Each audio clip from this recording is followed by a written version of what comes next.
heard by now about the so-called war against drugs, the fight to keep cocaine and heroin and marijuana out of our cities and away from our kids.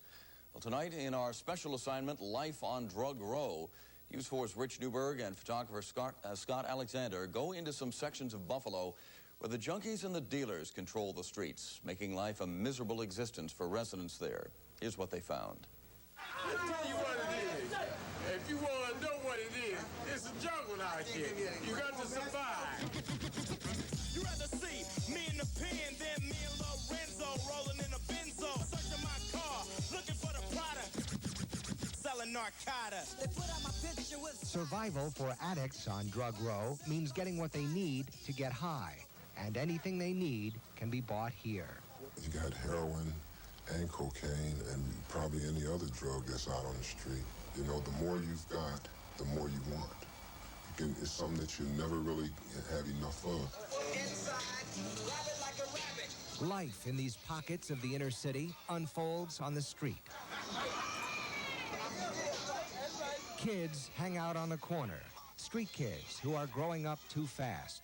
Kids who have learned that money buys respect. Money talk, all that other, you know what I mean? If you ain't got no money, people ain't gonna give you no respect around here. As long as they don't come and try to rape my sister or something, you know, that's it. They can sell as much as they want. Even these young children of the projects are being exposed to the drug scene in their own front yards. This is the A.D. Price housing project near William and Spring. We just found these discarded hypodermic needles here, needles that could easily become playthings for little children. I stuck myself with a needle.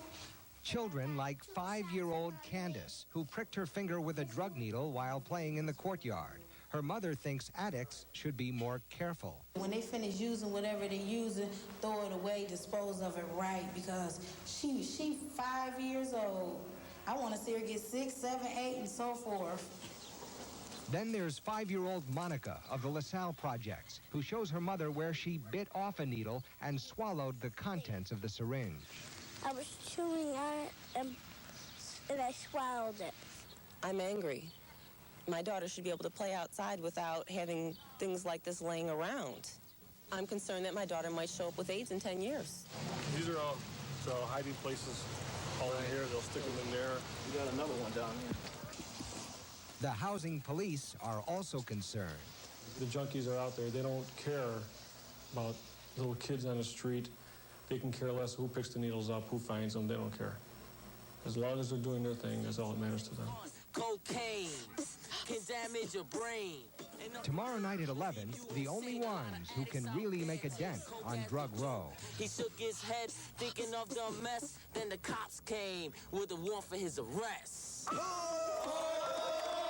Rich Newberg, News 4 Update. Authorities point out that drugs cross all cultural, racial, and ethnic barriers, and that drug problems exist in suburban as well as urban neighborhoods. But because the urban poor are the most easily exploited, their neighborhoods are now the drug battleground of Western New York. Well, tonight's special assignment report takes us to the front lines of the drug war. And for those living on Drug Row, it's a very tough fight. But there is some hope. Rich Newberg and photographer Scott Alexander found it among the rap songs of the street. Drugs, say no, it's no good. Makes you rob and steal your own hood. Alcohol, cocaine and pills. Crack, LSD and dope kills. It's no joke, it makes you choke broke.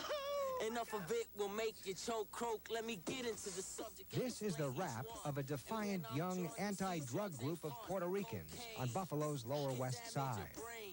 Enough of it will leave you insane. A lot of addicts out there. We're the ones that's starting to get together. And there's other people. Yeah, we're the new generation. We're the ones that's gonna have to start and make our way up. And take other people with us. We're the future, that's all. But for the present, these $20 bags of cocaine are more popular than a teenager's anti-drug rap. These bags were bought by an undercover sheriff's deputy this week. One buy was made in this very playground on the Lower West Side. The deals took less than 2 minutes each, both in broad daylight. Deals like these are going on every day and night at all hours in many neighborhoods. We were able to tape this negotiation for cocaine with a hidden microphone and camera. This addict wanted the cocaine in stone. its purest form. You know, I ain't trying to get burnt, man. That's all powder, man. I like stone. Just walk out on practically any corner. Or your next door neighbor, maybe the person live upstairs from you might have it even. For Frank Lynch, the problem was across the street. People going in and out the houses, you know, the people looking at it. He helped evict his own niece, her 6 children, and her boyfriend, hoping the niece would be forced to seek help for her cocaine habit. Her children were the innocent victims. That was the whole thing. Their clothes never was washed. What food? Well, food, if you looked in the refrigerator, maybe you saw a sausage in there. Who's going to eat one sausage? All 6 of them? By the name of crack, and they say it's good. So people get addicted and they start to bug where they will shoot and kill just to get that drug. But as long as easy money will keep the dealers adorned in gold, the children will suffer. And the attitude on Drug Row from those who say they know the laws of the jungle is let the weak fend for themselves. No senior citizen is going to stop a big organization, a multi-billion-dollar enterprise. No senior citizen, no blue-collar worker. But don't believe the hype. No little man is going to stop these billions from coming in. Because once they take the little man, there's going to be another little man to replace him. Once they take the big man, there's going to be another man to replace him. So it's always going to be a chain reaction. He's looking for the car. He's looking for the car. He's nervous as hell. Tomorrow night at 11, a growing police presence on Drug Row. Rich Newberg, News 4 Update. There is a growing police presence in some sections of the city of Buffalo where drug dealing is a way of life. Tonight's special assignment deals with enforcing the law. News 4's Rich Newberg and photographer Scott Alexander take us on both sides of the battleground tonight as the police try to win back neighborhoods from the junkies and their suppliers. Tonight, part 3 of Living on Drug Row. Get out of the car? Yeah, come on, get out of the car. You too, sir? Yeah, once you get out of the car, you're out the car, right? 2 men coming in from Niagara Falls are searched for drugs at a Buffalo housing project after leaving the apartment of a known dealer. Passenger's real nervous, so something's happening. You know, this guy's really shaking. A 3rd man, believed to have the drugs on him, bolts from the scene and makes his getaway. Can you come in here? Come in here. It's a cat-and-mouse game on Drug Row in many neighborhoods, and dealers who say they can make $5,000 a day on the street are always aware of the risks involved. You gotta be, you know, just calm, cool when you see the cops, don't panic. For young kids to work for you too, because it's less of a risk that's seeing that they get in trouble. It'd be easy to beat the family court system. You could just easily, bam, get them out. You are now witnessing a cocaine deal in progress, recorded by a sheriff's hidden surveillance camera. The dealer was eventually arrested. Watch the drug change hands.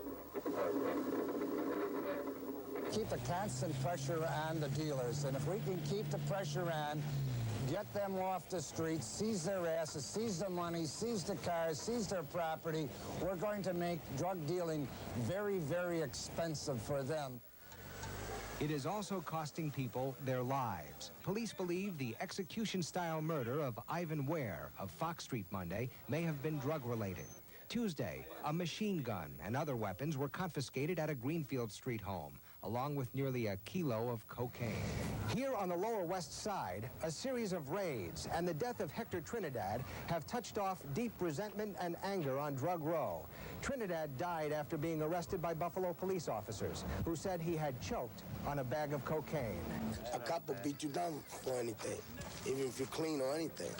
If you're gonna bust me, you gotta do it the right way. How you just gonna jump the gun and throw your cars all over the place and try to embarrass people when all you're doing is intimidating them, making them mad, so mad that one day that somebody's gonna hide in one of these houses and they're gonna be driving by and they're gonna blow the car away.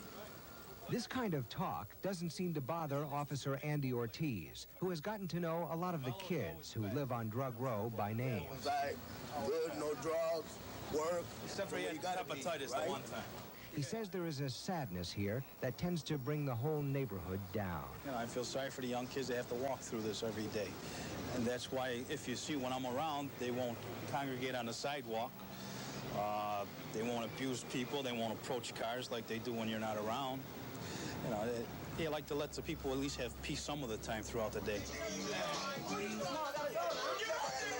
A little peace in a war zone is asking a lot these days. The junkies and the dealers own certain sections of the inner city, and until they are driven away, hypodermic needles will remain the playthings for little children. Little children living on Drug Row. Rich Newberg, News 4 Update.